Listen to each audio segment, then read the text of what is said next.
Motivation. അപ്പോൾ മോട്ടിവേഷനെ കുറിച്ച് നയനയ്ക്ക് ഏറ്റവും ബെസ്റ്റ് മോട്ടിവേഷൻ എന്തുവായിരുന്നു? മോട്ടിവേഷൻ എന്ന് പറയുമ്പോൾ ഇപ്പോൾ നമ്മൾ ചില കാര്യങ്ങൾ ചെയ്യാതിരിക്കുക, പല ആൾക്കാർക്ക് മോട്ടിവേഷൻ പലതരത്തിലാട്ടോ. ചില ആൾക്കാരെ ഭയങ്കരമായിട്ട് ഉന്തിത്തള്ളി വിടണം. എൻ്റെ മോട്ടിവേഷൻ എന്ന് പറഞ്ഞാൽ എന്നോട് നീ അത് ചെയ്യാത്ത കാര്യത്തിന് എന്നെ കളിയാക്കുക, അതിലൊക്കെയാണ് എനിക്ക് ഈ മോട്ടിവേഷൻ എന്ന് പറഞ്ഞാൽ സംതിങ് വാശിയാണ് നമ്മുടെ ഉള്ളിൽ കയറുക.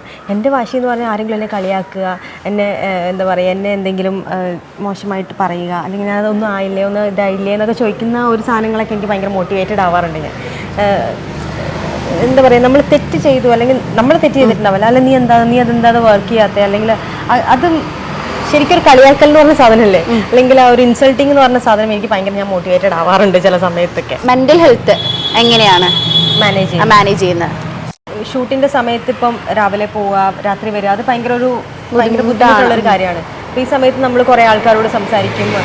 ഞാൻ ഈ പറഞ്ഞ പോലെ തന്നെ നമ്മുടെ സ്ട്രെസ് മാനേജ് ചെയ്യുന്നത്, അല്ലെങ്കിൽ നമ്മുടെ ആ ഒരു മെൻ്റൽ നമ്മളാണ് മാനേജ് ചെയ്യേണ്ടത്.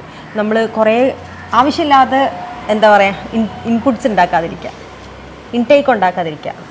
ഇപ്പം നമ്മൾ ഫുഡ് കഴിക്കുന്ന പോലെ തന്നെയാണ് നമ്മുടെ ചെവിയിൽ കേൾക്കുന്ന കാര്യം. അപ്പോൾ ആവശ്യമില്ലാത്ത കാര്യങ്ങൾ കേൾക്കണ്ട, ആവശ്യമില്ലാത്ത സാധനം ഔട്ട് കൊടുക്കണ്ട.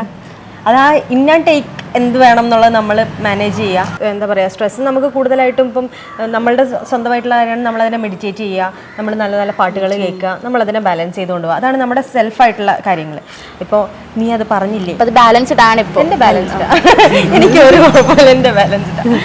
അത് ആ ഒരു ഇൻ ആൻഡ് ഔട്ട് എന്താണെന്നുള്ളത് മാത്രം ബാലൻസ് ചെയ്യുക. അത് ഭയങ്കര ഞാൻ അങ്ങനെയാണ് ബാലൻസ് ചെയ്യുക. ഞാൻ എന്ത് പറയണം, ഞാൻ എന്ത് പറയുന്നു, അതിനെ റിലേറ്റ് ചെയ്തിരിക്കും ബാക്കിയുള്ള കാര്യങ്ങളൊക്കെ സംഭവിക്കുന്നത്. അത് എങ്ങനെ രീതിയിൽ ഞാൻ മാനേജ് ചെയ്യുന്നു, അതിനനുസരിച്ചുള്ള സ്ട്രെസ്സും പ്രഷറും എനിക്ക് ഉണ്ടാവുള്ളൂ.